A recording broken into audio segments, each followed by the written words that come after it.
de Nukuhiva, aux Marquises, se préparait une grande fête. Depuis longtemps, les gens répétaient chaque jour les chants et les danses du Henua Enana, la terre des hommes.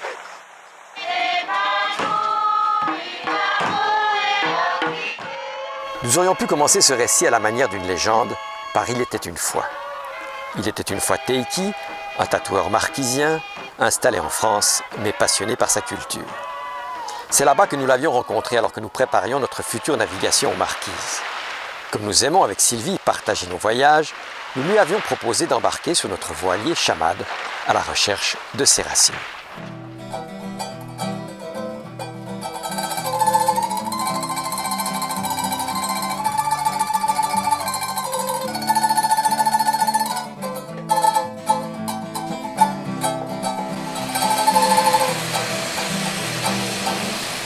Plus tard, Teiki et son oncle Riki rejoignaient Chamad à Ivaoa. Notre périple marquisien pouvait commencer. La dernière fois que j'étais venu ici, j'étais avec ma grand-mère, c'était avec le Taporo, je devais avoir 5-6 ans.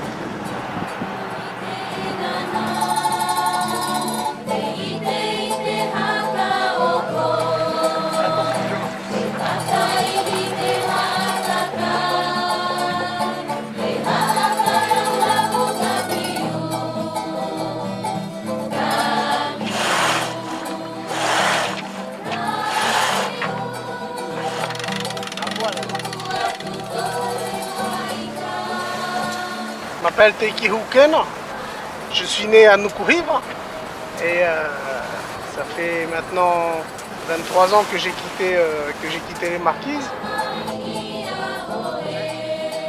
Fatouiva! Dans ce voyage, je viens retrouver ce qu'on peut retrouver de nos racines, ce qui nous reste auprès des anciens, que l'on puisse justement le garder et l'enseigner aux enfants.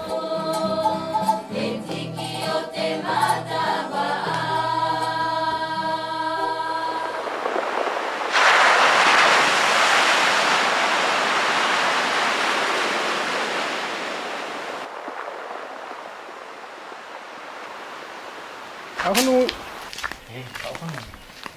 may din ni namin.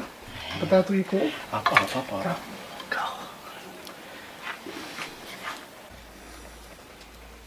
Ça, c'est du bois de rose. En marquisien, c'est mio. Les gens d'ici vivent surtout l'artisanat, le tapas, le sculpteur et la pêche et le copra, c'est tout. Il n'y a que ça. Mais je dis pour moi-même, le matin, je vais à la pêche, mais l'après-midi, je fais le sculpteur. Les Marquisiens, en général, vivent comme ça sur chaque île. Hein. Et c'est fascinant quand même, quand on regarde le travail fait. Moi, je suis toujours fasciné par les sculpteurs marquisiens. C'est pas parce qu'on est marquisien, mais ouais. Mais il n'y a rien à dire. Hein. Je suis parti des Marquises parce que je voulais en fait avoir un peu l'âme des guerriers que mes oncles avaient à cette époque-là. Hein. Il y a Miyano Hukena, Torahu Hukena, Riki Hukena, ils étaient champions de boxe en Polynésie française.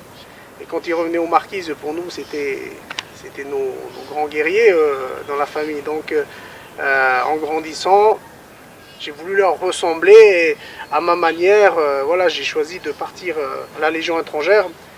Les pays où je suis allé, c'était pas ça qui m'intéressait. Parce que tous les pays où je suis allé, c'était pas beau. C'était souvent des maisons pleines de trous, des gens très malheureux, des enfants qui vivaient dans des enclaves. Et on avait pour mission de les protéger. Il n'y a rien d'agréable à ça en fait. Et voilà, j'ai fait toute une carrière là-dedans. À la fin, bon, j'ai fait le tour de la question, j'ai arrêté. Et maintenant, je me suis consacré au tatouage.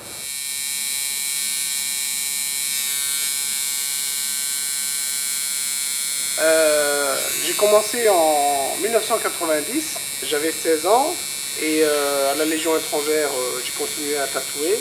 En 2011, je suis parti à la retraite et j'ai ouvert mon salon de tatouage à Nîmes, en France. Je l'ai nommé Tiki Tatou. Tiki, c'est une divinité de nos images. Et la chose la plus importante pour nous, les Marquisiens, c'est surtout de se tatouer ces images de nos ancêtres. C'est une façon de refaire vivre ce que nos ancêtres ont créé à cette époque-là. En fait, on le remet sur notre peau et on fait vivre tout simplement ces images sur nous. Ça nous renoue à nos ancêtres.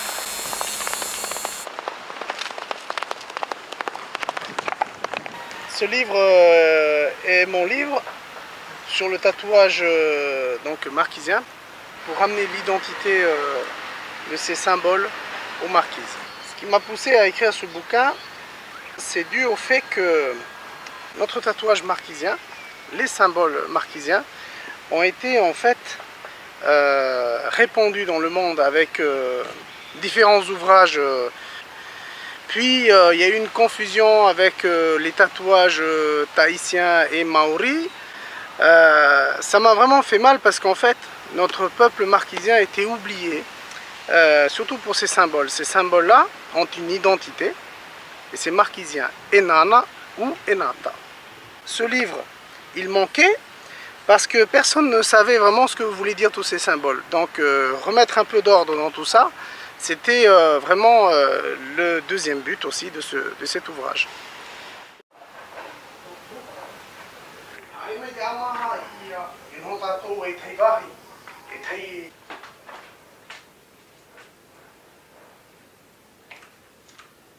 Félix, vous êtes tatoueur ici à Tawata? Oui. Comment vous avez commencé à tatouer? C'est venu comme ça, hein. C'est dans le sang. Hein. Ça a bouillé en moi comme ça, hein. C'est une envie. Les premiers tatouages que je me suis inspiré, c'était les tatouages américains, quoi. Les couleurs, pour moi ça c'est de là.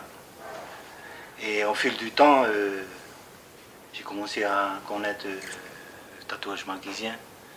Et la technique, j'ai eu ça avec un cousin qui est sorti du tol, du prison.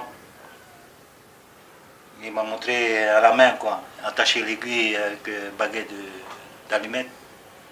Et on faisait ça comme ça, quoi. Et en revenant ici, on marquait, c'est par là j'ai commencé à dire donc, il y aura peut-être les derniers tatoueurs qui restent. Alors que non, il n'y avait plus personne. Et bien en revenant ici, c'est par là aussi j'ai commencé à trafiquer le rasoir électrique. Trafiquer, faire une machine. Et c'était ça alors. À la rasoir. Hein. Nous avons tous commencé comme ça, comme il a fait. Nous avons tous commencé à la main, comme il a fait. À Nukuhiva, c'est comme ça aussi que j'ai commencé, en 90. Et puis, quand on a un peu d'argent, on peut acheter ce rasoir, le rasoir électrique à pile, voilà. qu'on mette des LR6 dedans. Et puis, on enlève le cache qu'il y a devant, là où il y a le rasoir. On enlève le rasoir aussi. Et puis, il y a ce petit bitonio avec un petit plateau là, qui est là, voilà, le vibreur, le bitonio qui bouge comme ça, qui ramène le plateau. On l'attache dessus comment dire, à une petite baguette en bois. Et avec ça, ça va un peu plus vite. Mais après, quand on a goûté à la machine professionnelle, c'est plus la même chose. Voilà, Hein. voilà. Tu vois, nos tatouages, à cette époque-là, c'est un peu n'importe quoi ce qu'on a fait. On a Là, parce c'est qu'on pour marquer savait un pas. peu Voilà. le début. On a commencé tous comme ça. On a tous commencé comme ça parce qu'on ne savait pas, il n'y avait Voilà. plus de trous, comme il disait, là, il est arrivé ici, il n'y avait plus de trous comme nous. Quand je vivais au Marquise, il n'y avait plus de Il y trous. a quoi. plus personne. Nos grands-parents, c'est même pas la peine d'en entendre parler, c'est tout dans la prière. Voilà, ça aussi. Mais maintenant là, on se confirme entre tatoueurs, c'est, comment dire, aujourd'hui, on accepte mieux l'église et tout ça. Je ne dis pas que les prêtres ils disent qu'il faut se tatouer, non. Mais c'est toléré. C'est toléré.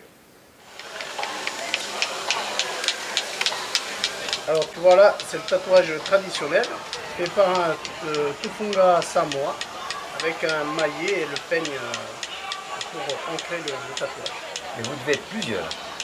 Qui est nécessaire pour comment dire, bien tendre la peau Sans ce travail, le Tofunga, le tatoueur, ne pourra pas appliquer correctement le tatouage. Et donc il a besoin que les koso, ils appellent eux koso, qui en viennent.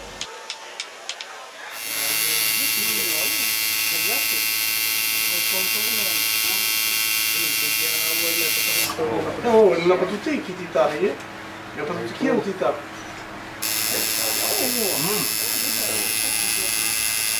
Je pense que tous les tatoueurs marquisiens veulent réapprendre le tatouage traditionnel.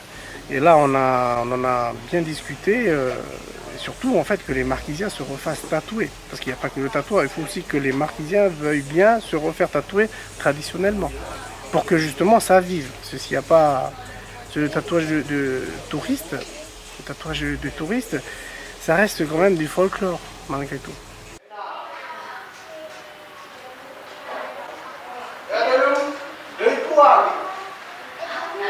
On le coupe en deux, d'accord? Oui.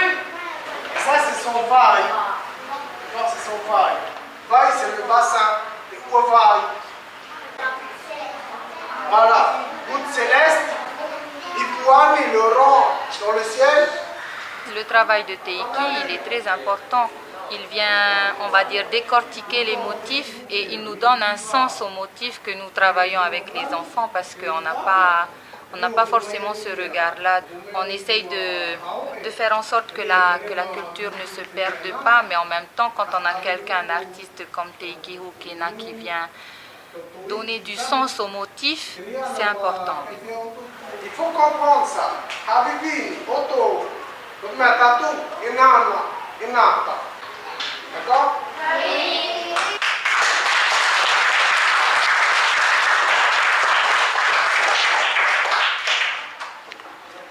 L'émotion, comment dire, que j'ai eue là tout à l'heure avec les enfants, c'est parce que à Nukuhiva, dans mon village, il y a beaucoup de jeunes qui ne parlent plus le marquisien et c'est ça qui a fait que, tu sais, dans ma tête, j'ai dit, mais c'est pas possible.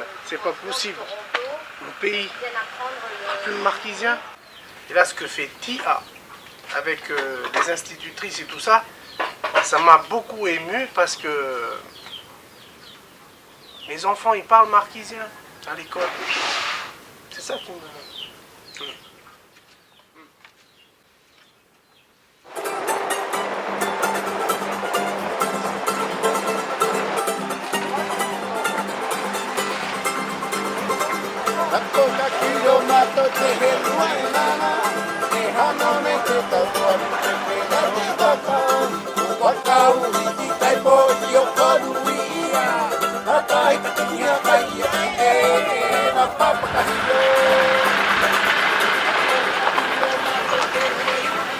Aujourd'hui, je suis venu voir une de mes grand-mères.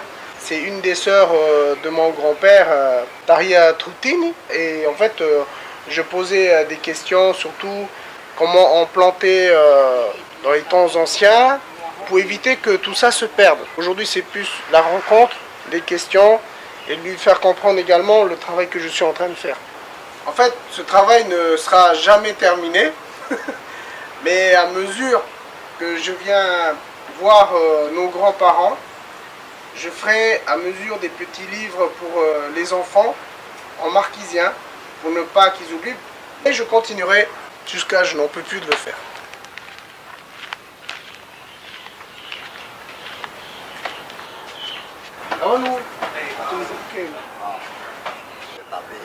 Ce monsieur s'appelle Dei Pamayan et en fait cette année il a 88 ans.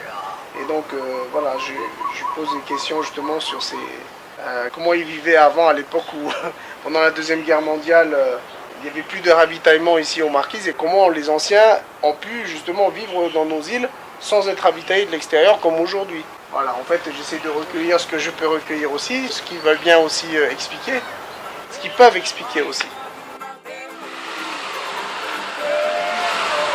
Ici à Tourna, il y a une personne que je veux vraiment rencontrer, c'est ma grand-mère Eliane.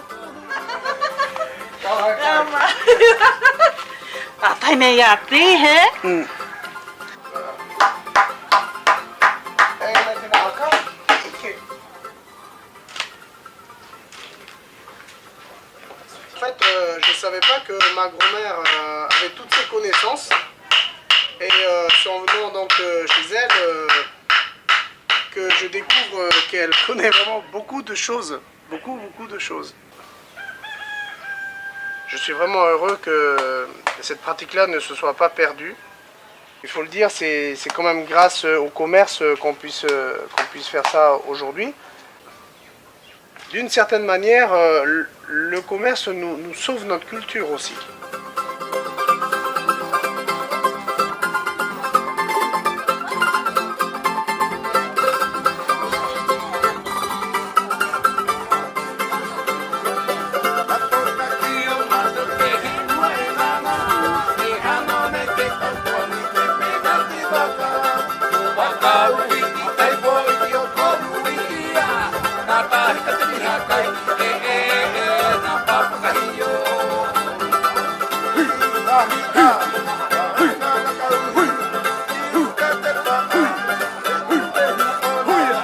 Juste en face de nous, nous avons Takaï, un des plus grands guerriers de la vallée qui a justement marqué l'histoire. Et quand il partait à la guerre, il arrivait souvent à remporter ses victoires. C'est pour ça qu'en gros, il a été immortalisé dans la pierre. On est sur un lieu de culte ici. Ici, tu sens vraiment la tradition, les anciens, les esprits habiter la région? Tu poses une question tellement forte là. Moi, je préfère rester dans ma christianité là, justement. Hein, je préfère rester chrétien là au fond de moi, en me disant que c'était impressionnant. Je veux pas m'imprégner de ce que tu viens de dire là. Tu comprends? Tu essayes toujours de conserver cette distance? C'est pour me protéger. C'est pour me protéger. Je protège aussi ma famille parce que ça peut aller sur mes enfants, ça peut aller sur les enfants de ma soeur, de mon frère. Donc c'est Prudence. ça reste, voilà.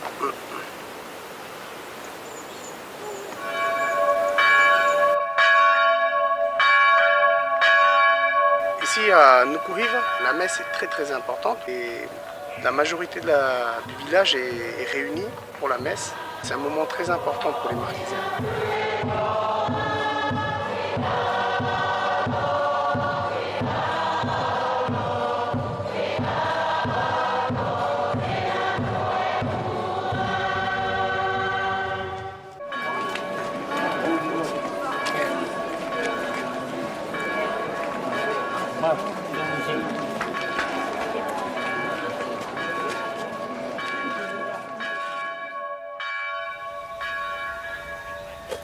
C'est la tombe de Monseigneur Lecléarche. Monseigneur Lecléarche a réussi à marier la culture marquisienne avec l'Église. Pour nous, les Marquisiens, c'est notre pape. C'est un saint dans notre cœur. Ce qui est quand même paradoxal, c'est que c'est un évêque que vous considérez véritablement comme un sauveur de la culture marquisienne, alors que dans l'esprit général, l'Église a plutôt détruit la culture, elle a interdit le tatouage. Ce qui a été arrêté aux temps anciens, c'était dû au fait que toute cette pratique que nos anciens faisaient, c'était très très lié aux chasses de victimes humaines, de sacrifices, les tatouages également. Donc tout ça a été une nécessité. Et l'Église nous a beaucoup aidés. Elle nous a libérés parce que d'une certaine manière, il y avait aussi des craintes sur les Vehineha et tous ces esprits qui erraient aux marquises. Ce n'est pas pour autant qu'on n'y croit plus, hein, tous ces esprits, parce qu'il y a quand même des craintes des fois qui nous sont restées. Et ça, on l'a depuis notre enfance, nos parents nous l'inculquent malgré eux. Mais bon, on vit avec. Mais d'une certaine manière, la prière, quand on prie Dieu, ça nous rassure. Et c'est très important pour nous.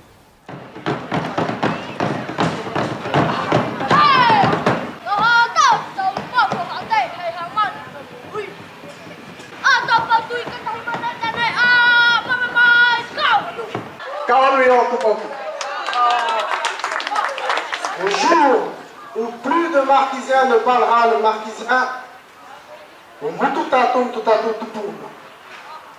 parle.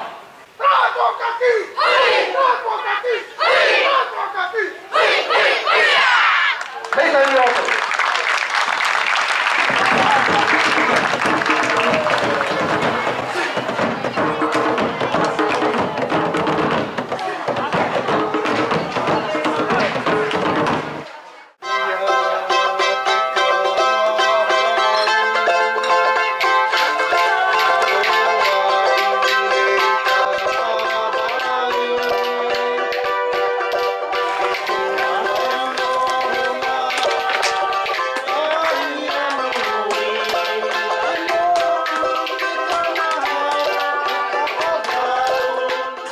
grand plaisir, parce que là, c'est rare, hein?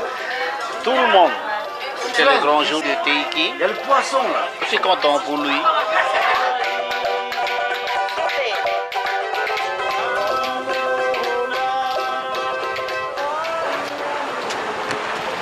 Ça berce bien, ouais. Et en plus, c'est où là? Ça me rappelle mon enfance quand on allait à la pêche avec mon grand-père.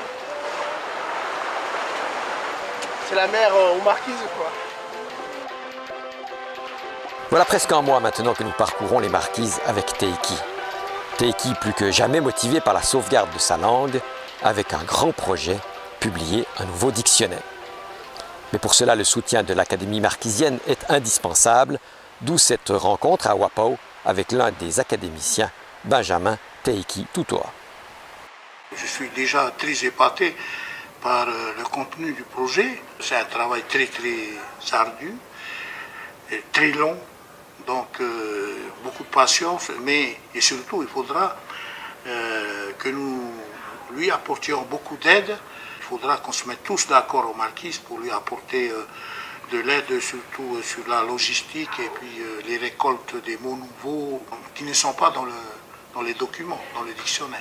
Je pense que ma génération, notre génération avec mes amis, Toti et tous les autres, et il y en a qui sont en partie disparus, nous allons partir heureux parce que nous avons vu notre peuple se réveiller culturellement. L'exemple, c'est Teiki qui va prendre un grand morceau de notre culture qui est la langue.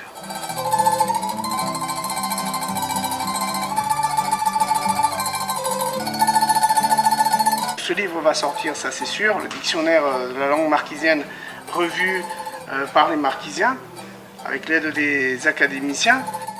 En fait, si on perd la langue, nous perdons notre âme, nos racines.